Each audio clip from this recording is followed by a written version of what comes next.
आपके साथ राखी लांबा और आप देख रहे हैं न्यूज एक्सप्रेस। तो राजस्थान की 7 सीटों पर विधानसभा के उपचुनाव हुए और इन उपचुनावों में भजन लाल शर्मा खुश हुए, तो वही एक तीसरी राजस्थान में बड़ी पार्टी बनने से एक पार्टी चूक गई। और यहाँ बड़ी ही शर्म की बात है कि हनुमान बेनीवाल खीवसर की सीट हार गए। और अब हनुमान बेनीवाल के लिए बेहद दुखद खबर ये रही कि उनकी पत्नी इस सीट से जो चुनावी मैदान में थी वो हार चुकी है। खीवसर से बीजेपी के डांगा ने जीत हासिल की है। यहाँ पर बीजेपी का जादू यानी कि ज्योति मिर्धा का जादू दिखाई दिया है। उनके लिए ज्योति मिर्धा ने पूरे तरीके से चुनाव प्रचार किया था। करीब 2059 वोटों से जीत हासिल की है। नागौर से ये बड़ी जानकारी आपको बता रहे हैं कि खीवसर की सीट पर हनुमान बेनीवाल की पत्नी कनिका बेनीवाल चुनाव हार गई है। साम दाम दंड भेद सब अपनाया गया, लेकिन इसके बावजूद हनुमान बेनीवाल के हाथ नाकामी लगी। कहा जा रहा है कि हनुमान बेनीवाल का जो बड़बोलापन था वो उनकी पत्नी को ले डूबा। हनुमान बेनीवाल का दिव्या मदेरणा को लेकर विवादित बयान देना, सीडी कांड को बार बार उठाना, भवरी देवी हत्याकांड को बार बार उठाना, ये तमाम वो मुद्दे रहे जो इस बार हनुमान बेनीवाल पर भारी पड़े। और आप देखिए मतदान के बाद भी हनुमान बेनीवाल कई ऐसे मुद्दों का समर्थन करते हुए नजर आए जिनका जनता ने खुद ही ये कहा था कि देखिए ये कानून के खिलाफ है। नरेश मीणा का थप्पड़ कांड आपको याद होगा, जिसे लेकर हनुमान बेनीवाल ने कहा था कि अगर मैं होता तो 2-4 झापड़ और लगाता। लोगों का कहना था कि इस तरीके के बयान नहीं देना चाहिए क्योंकि सरकार से और कानून से जो है एतबार वो खराब होता है।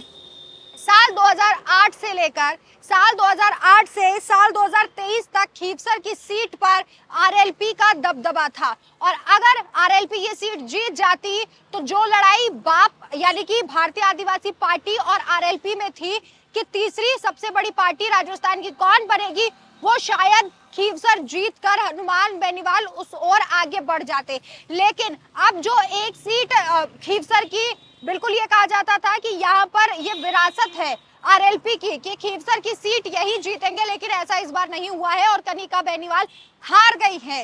इस हार पर मंथन किया जाएगा, लेकिन हाँ ये जरूर कहा जाएगा कि बेहद शर्म की बात है हनुमान बेनीवाल के लिए, क्योंकि पूरे तरीके से चुनाव प्रचार करना, अपनी पत्नी को आगे रखना, अपने भाई का पत्ता काटकर अपनी पत्नी को आगे रखना ताकि वो सीट फैमिली में ही रहे, परिवार में ही रहे, लेकिन ये कोशिश नाकाम साबित तब होती है जब हनुमान बेनीवाल ये जो चुनाव है, उपचुनाव है, वो पूरे तरीके से हार जाते हैं। वही राजस्थान की जिन 7 उपचुनाव हुए थे उनमें से 4 सीटों पर बीजेपी का दबदबा रहा, जबकि एक सीट पर बाप के प्रत्याशी जीते।